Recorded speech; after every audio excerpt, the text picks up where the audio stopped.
नमस्कार, आप देख रहे हैं इंडिया न्यूज। आपके साथ मैं अभिषेक पांडे। बुलेटिन की शुरुआत अहम जानकारी से करेंगे, जहां सीएम शिवराज के कई कार्यक्रम होंगे आज। और सीएम हाउस में आज कोल जनजाति सम्मेलन होगा। कोल जनजाति सम्मेलन में सीएम शिवराज शामिल होंगे। सम्मेलन में मध्य प्रदेश के कोल जनप्रतिनिधि होंगे शामिल। कोल जनजाति प्राधिकरण के अध्यक्ष रामलाल रौतेल भी कार्यक्रम में शामिल होंगे। और कोल जनजाति के हितग्राहियों को योजनाओं का लाभ मिलेगा। कोल जनजाति के लिए सीएम कई सौगातें दे सकते हैं। तो कोल जनजाति मध्य प्रदेश की तीसरी सबसे बड़ी अनुसूचित जनजाति है, अपडेट पहुंचा दें। और प्रदेश में कोल जनजाति की 10 लाख से भी ज्यादा जनसंख्या है। सुबह 11:15 पर स्मार्ट सिटी पार्क में पौधारोपण सीएम की ओर से किया जाएगा। ये जानकारी आप तक पहुंचा दें जो इस बीच सामने आ रही है। सीएम शिवराज के कई कार्यक्रम हैं आज, और इस बीच आपको बता दें कि कोल समाज के साथ मुख्यमंत्री चर्चा करेंगे। कार्यक्रम में आयोजित किया गया है, कोल जनजाति सम्मेलन आयोजित किया गया है, और इस कार्यक्रम में भागीदारी मुख्यमंत्री की भी देखने को मिलेगी। मुख्यमंत्री शिवराज सिंह चौहान कार्यक्रम में शामिल होंगे। और इस सम्मेलन में कोल जनजाति समाज से भी जुड़े लोग जो हैं, कोल जनजाति समाज के जो जनप्रतिनिधि हैं, वो भी कार्यक्रम में शामिल होंगे। अगर कोल जनजाति को लेकर बात की जाए तो प्रदेश में कोल जनजाति समाज की जनसंख्या 10 लाख है, और इस सम्मेलन को आयोजित किया गया है। सीधे तौर पर कहीं ना कहीं इस सम्मेलन को आयोजित करने का लक्ष्य जो है वो कोल जनजातीय लोगों से संवाद, उन तक सरकार का मैसेज पहुंचाना, सरकार की जो तमाम योजनाएं चलाई जा रही हैं उन योजनाओं का लाभ जो है वो लोगों को मिल सके, लाभार्थियों को मिल सके। तो इस बीच सीएम शिवराज का एक कार्यक्रम अपने आप में काफी खास है। तो इस सम्मेलन को काफी खास जो है माना जा रहा है। जिस तरीके से सीएम शिवराज सिंह चौहान का ये सम्मेलन है, कोल जनजाति समाज के साथ ये सम्मेलन, तो कोल जनजाति सम्मेलन में सीएम शिवराज सिंह चौहान शामिल होंगे।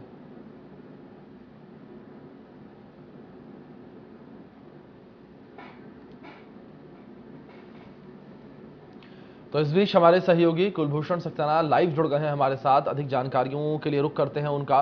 कुलभूषण, जानकारी आपसे यहां पर चाहेंगे, जिस तरीके से मुख्यमंत्री शिवराज सिंह चौहान का एक कार्यक्रम है कोल जनजाति सम्मेलन, अगर बात इस सम्मेलन को लेकर करें तो सीधे तौर पर इसे चुनावों से जोड़कर भी देखा जा रहा है।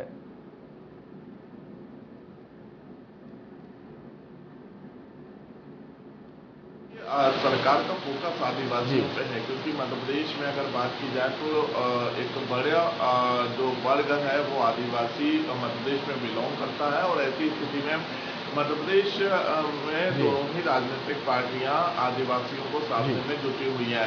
आदिवासी पर खास फोकस बीजेपी का है, क्योंकि 2018 के विधानसभा चुनाव में बीजेपी को कहीं ना कहीं आदिवासियों की नाराजगी भारी पड़ी थी, और इसी वजह से मध्य प्रदेश में कांग्रेस की सरकार बनी थी।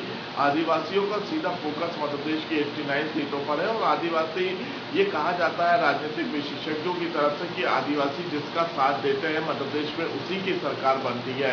अब आज मुख्यमंत्री निवास में आदिवासी कोल समाज का एक बड़ा सम्मेलन रखा गया, और इस अगर समाज के सम्मेलन की बात करें तो आज कई बड़े सौगातें जो है मुख्यमंत्री सम्मेलन में दे सकते हैं, कई बड़ी घोषणाएं कर सकते हैं। तो कहीं ना कहीं आदिवासियों को साधने के लिए अब बीजेपी और कांग्रेस से जुटी हुई है। इसके साथ ही प्रदेश में कोल जो जनजाति की 10 लाख से ज्यादा जो है जनसंख्या है, मुख्य रूप से रीवा, सतना, शहडोल, सीधी, पन्ना, जो बुंदेलखंड का माफ कीजिएगा जो गिंद का एरिया है, यहाँ पर सबसे अधिक कोल आदिवासी रहते हैं। लगातार इनको साधने की कवायद जो है बीजेपी की तरफ से की जा रही है, और आज मुख्यमंत्री निवास में ये पूरा कार्यक्रम रखा गया है। मध्य प्रदेश के तमाम जो कोल जाति आदिवासी भाई बहन है वो इस कार्यक्रम में शामिल होंगे, और मुख्यमंत्री आज कई बड़ी घोषणाएं इस कार्यक्रम के दौरान कर सकते हैं। जी कुलभूषण, अगर जानकारी सम्मेलन को लेकर ले जाए तो किस तरीके से सम्मेलन का आयोजन किया जाएगा, क्योंकि जानकारियां यह भी सामने आ रही थी कुलभूषण के इस सम्मेलन में कोल जनजाति समाज के जो जनप्रतिनिधि हैं वो भी शामिल होंगे। तो ऐसे में कहीं ना कहीं जनप्रतिनिधियों को अपने पक्ष में करने का प्रयास भी सरकार की ओर से किया जाएगा, क्योंकि कुलभूषण जिस तरीके से मैंने पहले भी जिक्र किया कि चुनाव भी बेहद नजदीक है, 4 से 5 महीने में चुनाव है प्रदेश में।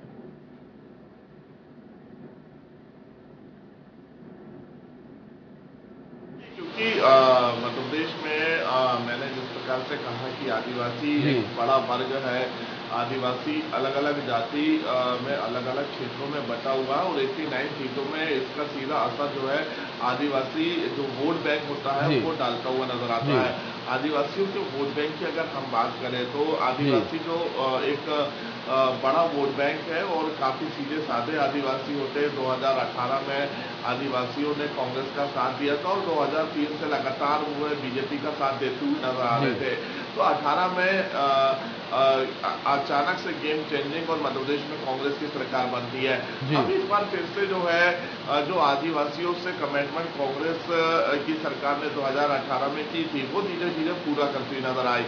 लेकिन बीजेपी की सरकार जैसे ही 2020 में बनती है तो बीजेपी ने सबसे पहले जोर देना आदिवासियों पे शुरू किया। जी तमाम जो योजनाएं तमाम योजनाओं का जो लाभ है वो आदिवासियों को कैसे मिले इस पे सबसे अधिक जो है बीजेपी का जोर रहा। और अब एक बार फिर से जो आदिवासियों की अलग अलग जातियां हैं चाहे कोल समाज हो या अन्य समाज हो उनको साधने में जो है बीजेपी जुटी हुई है। और आज जी मुख्यमंत्री शिवराज सिंह चौहान के निवास में जब कोल समाज का ये पूरा कार्यक्रम आयोजित होगा तो इसमें जी कई बड़ी घोषणाएं जो है कोल समाज आदिवासियों के लिए मुख्यमंत्री शिवराज सिंह चौहान कर सकते हैं।